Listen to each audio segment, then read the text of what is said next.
বেগম খালেদা জিয়ার মৃত্যুর পরে ভারত যেভাবে প্রতিক্রিয়া দেখাচ্ছে, জানাচ্ছে, সেটা কেমন, সেটা কেন করছে তারা? বা একটা অনিবার্য প্রশ্ন তোলা হবে, আমরা জানি, সেটা হচ্ছে এটাকে বিএনপি ভারতের দালালে পরিণত হচ্ছে, ভারতের নতুন দালালে পরিণত হচ্ছে এবং ভারতের কাছে নাকে খত দিয়ে বিএনপি ক্ষমতায় যেতে চাইছে, এই ন্যারেটিভও দাঁড় করানোর চেষ্টা হতে পারে।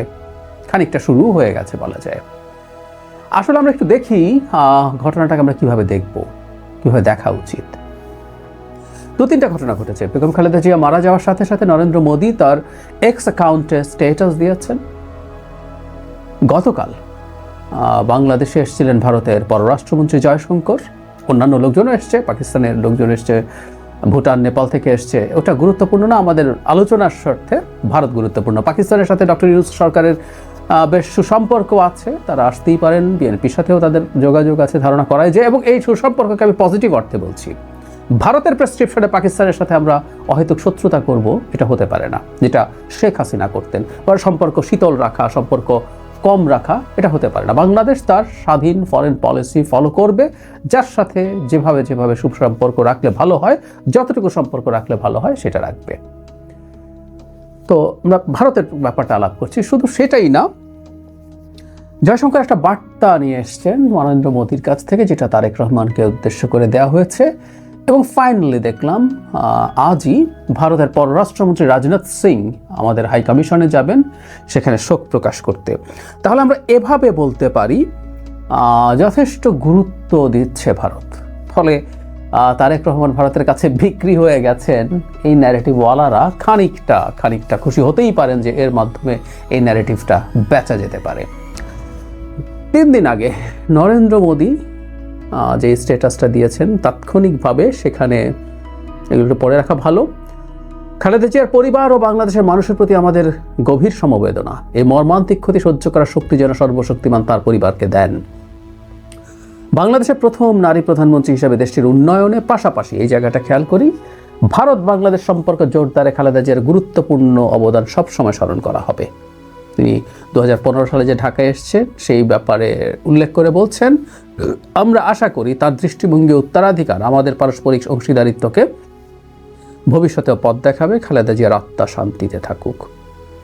যে স্টেটমেন্টটা দেয়া হয়েছে সেখানে তিনি বলেন, ভারত বাংলাদেশ সম্পর্ক, মানে জয়শঙ্কর যে বার্তাটা নিয়ে এসছেন সেটা তাদের হাইকমিশন এটা পাবলিশ করেছে, সেখানে বলা আছে, ভারত বাংলাদেশ সম্পর্ক সুদৃঢ় করার ক্ষেত্রে খালেদা জিয়া গুরুত্বপূর্ণ অবদান রেখে গেছেন।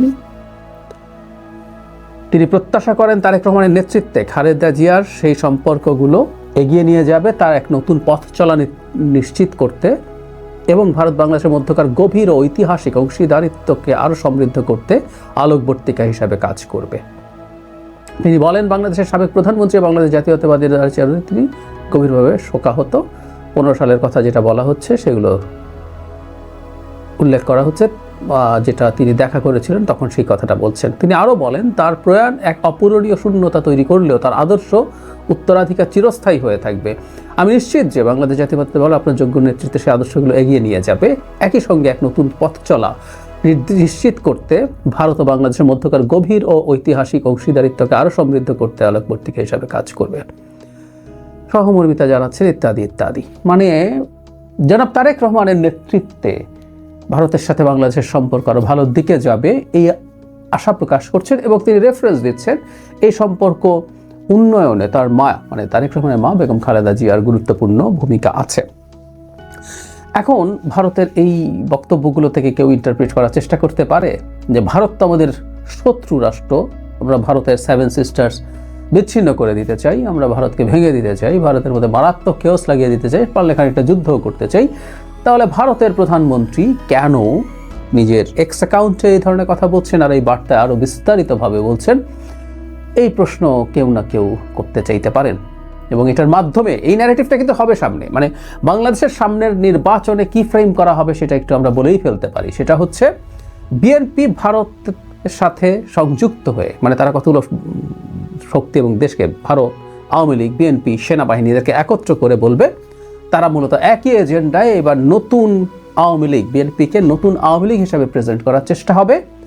এর অপোজিটে অন্যান্য যারা আছে তারা থাকবে, তারা প্রচণ্ড ভারত বিরোধী শক্তি, এভাবেই তারা দেখানোর চেষ্টা করবে। এবং এখন এটাকেও একই রকমভাবে বলতেই পারেন যে আমাদের দেশের একজন গুরুত্বপূর্ণ রাজনৈতিক নেতৃত্ব প্রধান মারা গেছেন, সেখানে কেন মোদী শোক বার্তা দেবে, কেন তাদের পররাষ্ট্রমন্ত্রী বাংলাদেশে আসবে, কেন আবার তিনি আরেকটা বার্তা নিয়ে আসবেন, কেন রাজনাথ সিং বাংলাদেশের হাই কমিশনে যাবে, ইত্যাদি ইত্যাদি। আমি ভারতের এই জেস্চারটাকে পজিটিভলি দেখি। তারপর আমি সবসময় বলি ভারত বাংলাদেশে একটা স্টেবল গণতান্ত্রিক সরকার হওয়ার চাইতে বড় একটা কেওটিক বাংলাদেশ পছন্দ করবে। ভারতের বিশেষজ্ঞরা, সোকল বিশেষজ্ঞরা এটা বলেন না, কিন্তু আমি মনে করি। যাই হোক, সেই অন্য আলোচনা। কিন্তু একটা স্টেবল বাংলাদেশ হওয়ার যেহেতু সমূহ সম্ভাবনা আছে, তারা তাদের ভবিষ্যৎ দেখে চেষ্টা করছেন বিএনপির সাথে একটা র্যাপো তৈরি করার জন্য। বিএনপি ক্ষমতায় আসবে, মোটামুটি সুষ্ঠু নির্বাচন হলেই জামায়াতে ইসলামীর আদৌ কিছু হবে বলে আমি মনে করি না।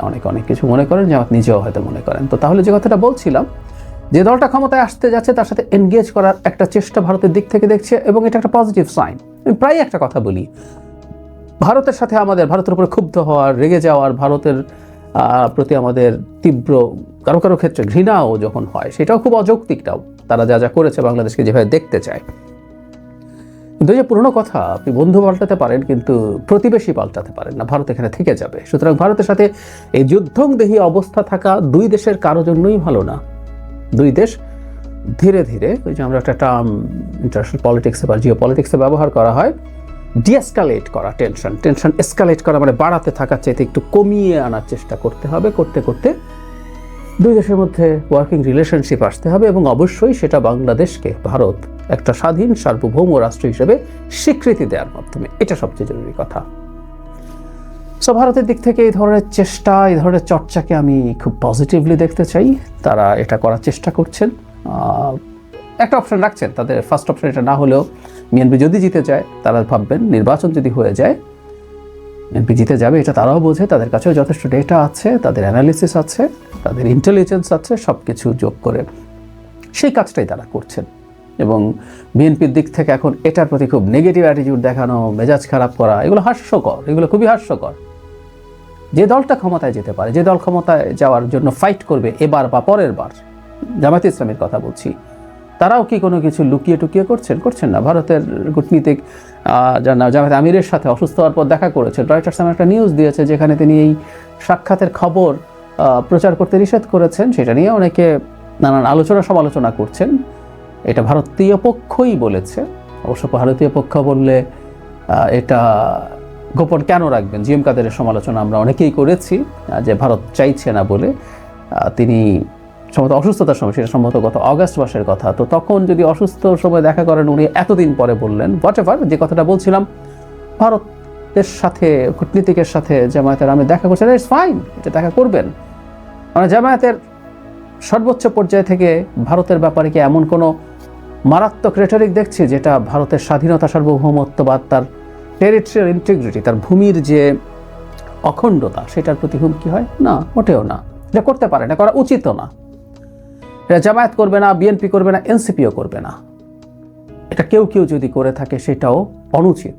যেন হাসনাত আবদুল্লাহ গুরুত্বপূর্ণ নেতা, তার করাটা অনুচিত হয়েছে। এর বাইরে কেউ করছেন, কেউ বলেন যে এই ধরনের একটা শোরগোল থাকা ভারতকে চাপে রাখার জন্য খারাপ না। আমি ব্যক্তিগতভাবে মনে করি না এটা সঠিক আছে। তারপরে কেউ যদি সঠিক মনে করেন করবেন, কিন্তু যে দলটা ক্ষমতায় যাবে, যে দলটা ক্ষমতায় যেতে চায় আজ হোক বা কাল, সেটা করতে পারে না, সেটা তার পক্ষে সম্ভব না। সুতরাং বিএনপির সাথে ভারতের এই যে যোগাযোগ হচ্ছে, এই যোগাযোগটাকে আমি পজিটিভলি দেখি। এই সরকারের সাথে ভারতের সম্পর্ক খুব খারাপ হলেও এই সরকারের সময় এই বিষয়টা ঘটেছে, সেটা আগামী সরকারের প্রতি তার অ্যাটিটিউড যেরকম হয় সেটা ভালোই। আমরা আশা করি, আমরা এই গূঢ় ব্যাপার না, এটা খুবই হালকা ব্যাপার, খুবই সহজ ব্যাপার, হালকা না সহজ ব্যাপার, এটা আমরা বুঝবো। এবং সেই চেষ্টা, সেই প্রবণতা যেটার মাধ্যমে বিএনপিকে ভারতের কবজায় চলে গেছে, ভারতের সাথে ডিল করে বিএনপি ক্ষমতায় আসছে, ভারতের সাথে ডিল করে তারেক জিয়া বাংলাদেশে আসতে পেরেছেন, এই আলাপগুলো ছড়িয়ে দিতে চাই। তাদের এই ন্যারেটিভকে আমরা শিওরলি যৌক্তিকভাবেই প্রত্যাখ্যান করতে পারবো।